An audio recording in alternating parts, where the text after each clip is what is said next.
back to Holistic Doula Haven. I'm Kiara, a birth and postpartum doula.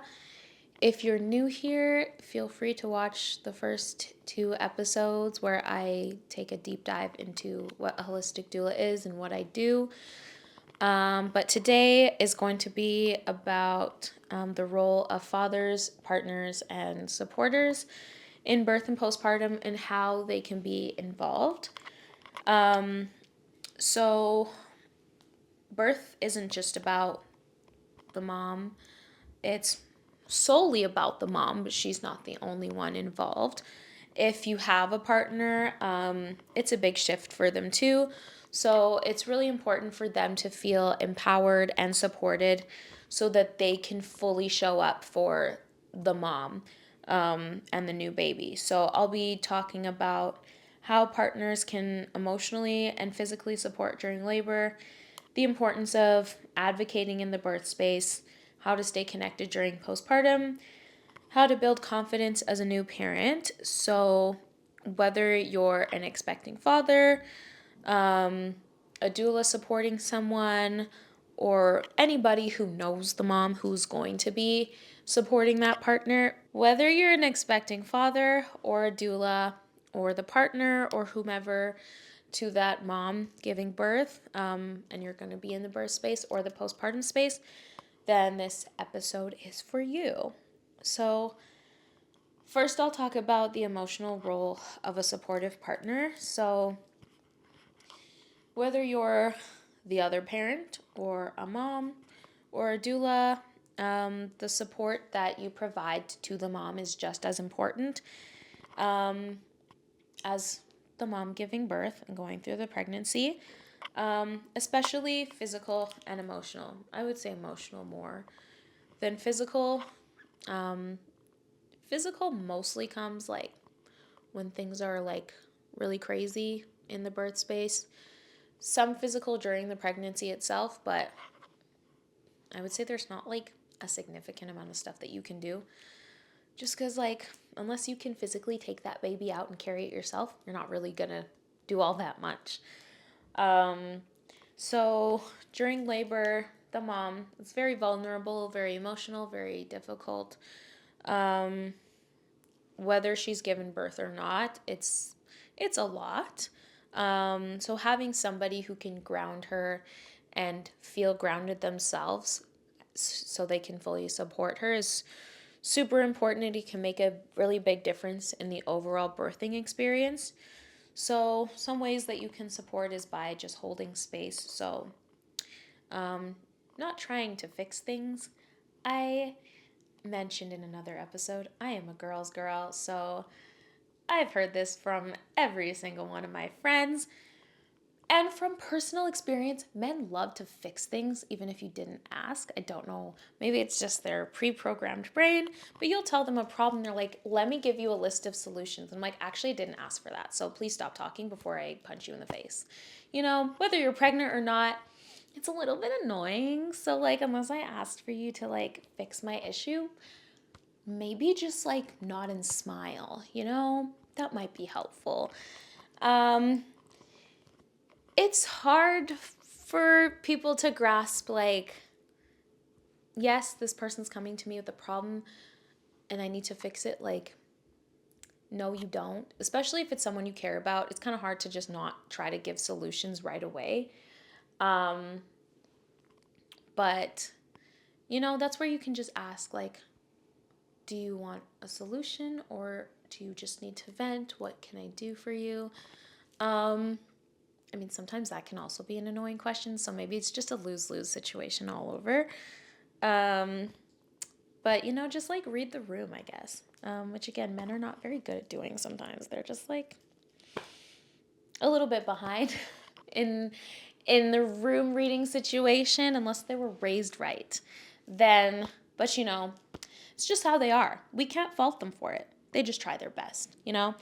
But yeah, holding space, offering reassurance or a hand, a hug if they want, practicing breathing techniques if you're in the birthing space. And if it's your partner, you kind of know what they need to calm themselves down depending on how long you've been together. But typically, you kind of know what that person needs. Even if you're the doula, I always ask my clients, like, what calms you down and you feel super overwhelmed. Some people, they're like, just, no talking, or I just need a hand to hold, I just need someone to rub my shoulders, whatever. So as you get to know that person, you'll just know like what they need. And then just like being attentive to their needs, even if you think it's small, like just giving them some water or putting a cold cloth to their head, having a shoulder to cry on, or reminding them to take some rest and just relax, especially if they've been laboring for a long time. Just like, hey, like, maybe let's close the blinds and get rid of the nurses or extra bodies in the room. Let's just take some time to rest, or just like be just by ourselves, the two of us or the three of us, whomever is in the room. There's been situations where it's like all the family in the world is in the room, because some people like that, which is fine. But sometimes, like, if I feel like things are getting super overwhelming for the mom and I can tell, then I'll suggest, hey, like, do you want the rest of us to leave for a little bit and just you and your husband in the room, you guys can talk and just connect? And a lot of times they're like, actually, yeah, that would be really helpful. And then we just kind of leave and like, let us know when you want us to come back. And we'll just give them some time just to regroup and have that connection. Because when the mom feels emotionally safe, it can make things so much better for her. Especially when she knows that you're listening to her. The happy hormone, oxytocin, that will be extra produced when you really listen to her, which also helps with contractions, so that can help move things along. And who doesn't want to feel good when they're in labor? I would. I don't want to feel horrible. I mean, there's already so much happening, The pain is inevitable. So if I can feel good emotionally, then I feel like everything else will just kind of fall in line. And that can help for a smoother postpartum experience, because if you had a good, positive birth experience, more than likely your postpartum experience is going to be a lot easier to transition into. That's not to say that you won't feel like postpartum mood swings or postpartum depression. That will happen or it won't. But it can just make things better. You can think back to your birth experience if it was super positive, and that can just kind of boost your mood during postpartum. Oh, I scrolled up to the top again. So I don't know what my next point is. Let's just scroll back. Where are we? Nope, that's not the right one. I hate technology. Okay, found it. We're good. All right. Next is physical support during labor and birth. So, a lot of times, partners, unless you're a doula, the partners really want to support during labor but don't really know how to be helpful.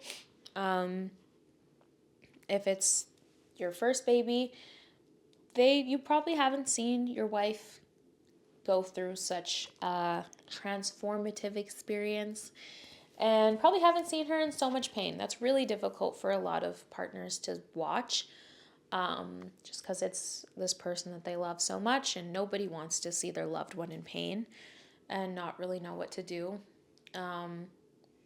There's lots of things that you can do just to like be there for them. Sometimes like you can't take the pain away, so that's what's really tricky for partners. They're like, I literally cannot make this feel better for you, so they just kind of don't know what to do. Some of them don't enjoy watching pain, so they might pass out. If you feel you might pass out, sit down. The doctors do not need extra patients in the room. And also, that's just like not fun, I would imagine. I've never fainted, but I imagine it's not an enjoyable experience. So, partners and dads, be mindful of how you're feeling in the birth space. If you feel lightheaded or dizzy or anything, like, you know what? I'm just going to take a moment. It's not selfish, it's not bad. I'm sure your wife probably doesn't want you on the floor. because you'll probably hear about it later. She'll probably be like, wow, I was the one giving birth and you couldn't even handle it. Shame. No shame, but also I would bring it up, just because it's kind of funny after. But yeah, there's ways you can physically support. You can provide comfort techniques like hands-on massages on the back or the shoulders, the feet, the head, literally wherever during contractions. Counter pressure, most women love. Helping with positions and movement. So say, for example, your wife is on her back and she's like, I really want to sit up, and she can't physically get up on her own. Pulling her up or helping her get into that position. It's super nice. They like to know that, like, wow, like my husband's really listening to me. This is so great. I'm so glad I have them as a support. Using a calm and steady voice during labor. Sometimes I've seen people like their voice kind of panics when they don't really know how to help. And I get it. Sometimes like you're not trying to panic, but like it just that's people's response to a stressful situation, but trying your best to be mindful of how you're speaking to the person giving birth, so that you don't annoy them or freak them out more. I know in the midst of chaos, my mind always just calms down, even if I'm freaking out internally, um, especially working with kids. There's always a stressful day, and I know some of my past coworkers immediately freak out when there's no need to. And I'm like, hey, let's relax a little bit. It's never that serious. We recently had our fire alarm go off, and there are some people who are like, oh my God, oh my God, oh my God. I'm like, hey, calm down. There's no real fire for one. And why are you freaking out? Like, we've practiced this before. So take a breath. And that's when having a doula is nice, or somebody else to kind of tag team. If you're like, I'm getting way too stressed, I need to leave the room. Leave the room. Communicate it first. Don't just walk out, because that is rude. But like say, hey, I need a break. I gotta go out in the hallway for 5 minutes, or I need to go to the vending machine, get a snack, re-energize. Do it. Nobody's judging you. And then advocating the birth preferences of whoever you're supporting. If you don't have a physical birth plan to give to the doctors or whoever is helping you deliver your baby, just voicing that for your partner is super, super helpful. As doulas, we don't speak for our clients unless like something really crazy is happening and I'm like, okay, this is like borderline illegal. Let's not. But say, for example, you know for a fact that your partner wants to do delayed cord clamping. And let's say you've had a baby before where they just didn't listen to you. Making sure that you advocate those needs to all the medical professionals will most likely make your partner extremely happy, because they're like, wow, like they really understand what goals that we're going for here, and the fact that they communicated that for me when I couldn't was super amazing for me. It can make such a big difference. Like I said, having such a positive birth experience really helps transition into the postpartum period. And it's just nice to look back on knowing that whatever goals that you had for your birth were achieved because you had such a strong support system. So just knowing how to do that, understanding the needs of your partner. And even if you think it's small, it's not small.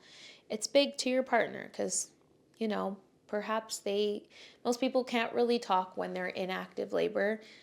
They're not really focused on all of the outside stuff. They're focused on their body and their baby. So you doing that is super, super amazing. And speaking of advocacy, like I said, super important in pregnancy and in the birth space as well as postpartum. Um, so, like I said, letting the medical professionals know, hey, this is what my wife really wants. This is super important to her. So, if we can please try to achieve that and respect our wishes. Um, Asking questions if, let's say, things are getting a little bit chaotic and they need to intervene a little more.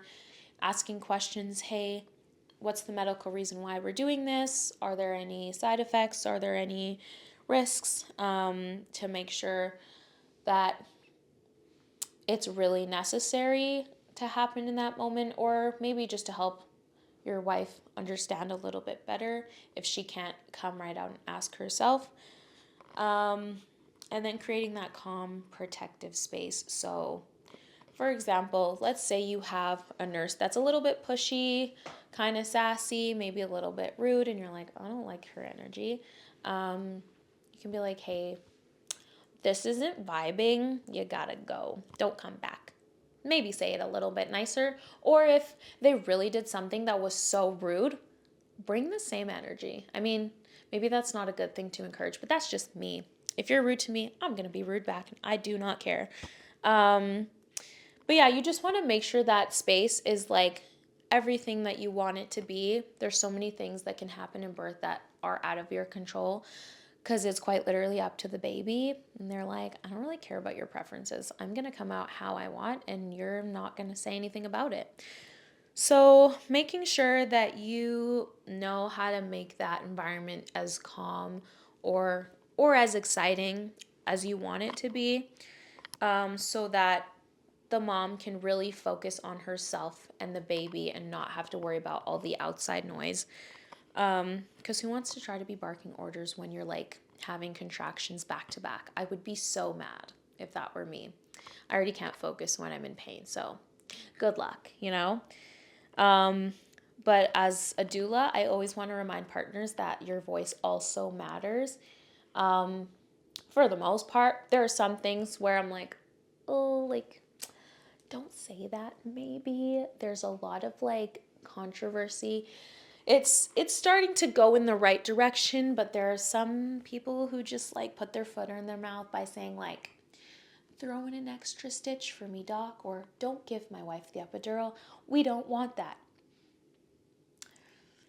That's not going to go over well for you. You might get kicked out of the room. So perhaps don't make those jokes or don't suggest it at all. So when it comes to your wife's body or whomever you're supporting, hello? Okay. When it comes to their body, just keep in mind whatever's happening to her body, you don't get a say in that.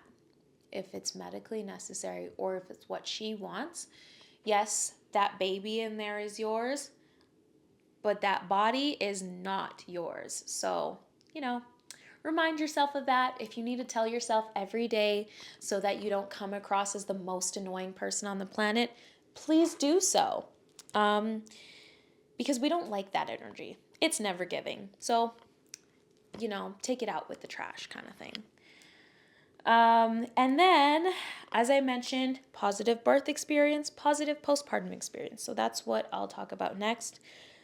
Showing up for healing and bonding. As I mentioned several times, I believe in the last episode, there's lots of focus on the baby, making sure that they're good, they're healthy, they're safe, which is totally makes sense. Super great. Focus on your baby. But being a partner doesn't stop at just when the baby's born. I would say, because, let's say you have a super long labor. It could be like, I don't know, 40 hours. Like, I think one of my aunts was a very lengthy birth. Her babies did not want to come out at all. Yes, that's a very long labor, very stressful time. But in comparison, the postpartum period is so much longer. So it's more important to really show up in the postpartum period. They're navigating, the mom is navigating being a mom, trying to heal her own body, trying to figure out literally everything, how to be a person with an extension of herself. So, you know, if she's trying to emotionally process what just happened, maybe she's trying to figure out breastfeeding at the same time. Maybe you have a bunch of pets at home and you're like, I literally have no idea how to do any of this now. As the support person, knowing what she needs and knowing what you need as well is so important. That being said, as the partner, don't only focus on helping the mom, also help yourself, because lots of dads can also forget about themselves because they're so focused on making sure their partner is good and their baby is good and the house is good and everything else is good, that they're kind of like slowly slipping on the back burner. And then all of a sudden you have a really overwhelmed, overstimulated dad who's like, I literally cannot handle this. So ways to support during postpartum is making sure household responsibilities are dealt with so that the mom can rest and bond with the baby. Skin to skin with your baby, for both mom and dad, that can really help to bond with the baby and regulate their nervous system, especially since they've relied on the mom for 9 months and now they have to like be a human by themselves. I would be mad as a baby, like, are you kidding me? I literally have been housed so warm, so comfortable, and now I have to breathe by myself. How annoying. And then helping like with nighttime things, feedings and diaper changes. I've seen so many things on social media that make me so angry about dad saying, well, I have to get up at 7 in the morning to go to work and work all day. Okay. What do you think the mom's doing at home? Literally taking care of the human being. She does not get a break at work. She doesn't get a lunch break. She has to make her own food if she gets a lunch break. There's literally like all the house things, like if you're an adult, you know what that means. So don't be that guy or that gal. Don't be that person who's like, but I have to work and I have to take out the trash and it's just so hard for me. I don't like that. That's like really annoying. Take turns. Figure out a system that might work for you. It might take some time. Where you're like, okay, like between, I don't know, 12 to 3, I'll be with the baby. From 3 to 6, I'll be with the baby. Sleep deprivation is unavoidable when you have a newborn for everybody involved, So making sure that there's that communication and balance so that one parent isn't more exhausted than the other, because then that's just going to create tension and maybe some resentment, and you really don't want that. And then I always recommend check-ins with each other just to make sure everybody's good, or if one is not good, having that communication to make sure that you can get to a point where you feel okay is super important. Keeping things to yourself is never helpful. As moms, lots of women don't really express sometimes how they're feeling just because it's kind of wired in our minds to be like, well, we're supposed to be okay. I'm the mom. Like, if I'm not okay, I'm failing or I'm doing a bad job. Like, so I shouldn't talk about it, but you absolutely should talk about it. Because that's when burnout is going to happen and frustration and resentment is going to occur. I know I've heard from some moms where they feel a little bit envious of their partners because they get to go out, even if it's just to work. They're like, well, you get to go out of the house and mingle with other adults and, not have to be stuck at home with the baby. And they get a little bit resentment towards their partner, maybe towards the baby too, which is totally normal. Don't feel bad if you feel that way, but communicate that, like, so you can figure out a way to not feel that way. Maybe you need to find a mom friend, or maybe it's like, okay, like, maybe I can take a couple days off so that we can go out as a family, or you can go do something with your friends and I'll stay home with the baby. Just figure out a routine that will work for you, but communicate it as much as possible, so you can stay connected with your partner, because The last thing you want is tension between the two of you. That's never going to go over well. And then I always suggest to people make time for like mini dates, because lots of people forget about their relationships. They're like, oh, we're parents now. Parents first, and that's it. The amount of people that I've heard that are like, yeah, I don't sleep in the same room as my husband. We haven't slept in the same room in like 7 months. And I'm like, oh my goodness. They're like, yeah, we're just focused on the baby. And I'm like, totally makes sense, but also that sounds like so horrible. I would feel so alone if my husband is sleeping in another bedroom and I'm just here. Like, that's so, but I'm also a very clingy person. So that's just like, that's so sad. So, even if it's like, hey, baby's asleep, let's eat dinner together in the kitchen or in the living room and just like chat, not about the baby. That's a date. It doesn't have to be at a fancy restaurant or away from the child. If you don't have time to find a babysitter, or you're just not comfortable leaving your baby with somebody, even if it's your mom, that's fine. When they're asleep, go hang out with your partner, even if it's just 10 minutes before the baby wakes up again. That's still a way to connect with your partner and make sure that you're on the same page and you just still have that bond with each other. And that'll keep a nice, healthy, long lasting relationship as your kid gets older. You don't want your kid to grow up seeing, like, yeah, my mom and dad never hold hands and they don't like hug and they don't say I love you. Like, you want them to see a nice, loving home. That's just very comforting. Um, and then building confidence as a new parent, especially fathers. A lot of times babies will gravitate towards their mom, obviously. It's not uncommon. Babies don't really know that they're separate from the mom for the first little while. They think they are one. So sometimes when the dads take the babies, they'll scream and they cry and they're like, oh, my baby doesn't like me. It's not that your baby doesn't like you, you just don't smell like a mom. Unfortunately, there's no way to get that scent on you. Mom smells like milk. If I were a baby, I'm going to stay with the one who's giving me food. Like, you don't have anything on you. Why would I want you? You're just a man. So, if you as the dad feel kind of left out or like your baby doesn't like you, talk to your wife or your partner. Let them know how you're feeling and think of ways that you can bond with your baby. I always suggest to every couple, like, if you're starting to feel that way, like when the baby is fed and happy and is still awake, that's when you can give the baby to dad. Or after baby's done being fed, give them to dad. Let the dad burp them, let them play with them, hang out with them, whatever, because then the baby's gonna know, okay, like this parent is also a safe space for me. I don't need to be attached to my mom all the time. And then it just makes the partners feel very involved and it doesn't make them feel as bad. And then just other things. Change the diaper instead of the mom. Maybe give baths to the baby.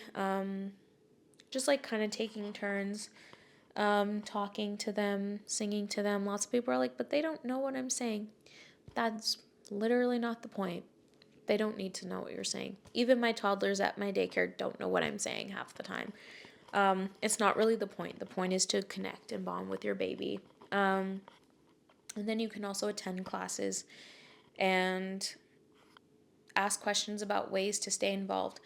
There's lots of parenting groups on social media, and you can maybe join those too. Ask questions in there, connect with other partners to see, like, how did you connect with your baby, or how did it look for you? What can I do to make things better for me? And just knowing that you're not the only one feeling that way or experiencing that.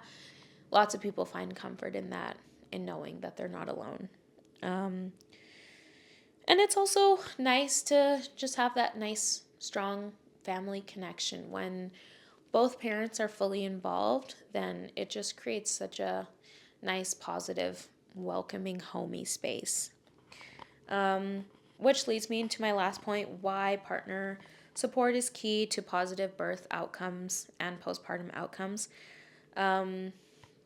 Studies have shown that when the mom feels supported by their partner, they can experience shorter labors, fewer interventions, and lower rates of postpartum depression. I know people who their spouse works out of town, or, maybe their work is just not super kind, and they're like, I don't care if you just had a baby, you better be here on Monday. We're short staffed and we don't want to hire more people because why would we do our jobs, kind of thing. Even if it's not in their control, they can feel like moms can feel very alone because they're like, ugh, like I wanted, the white picket fence in the movie type family, and I'm just not getting that.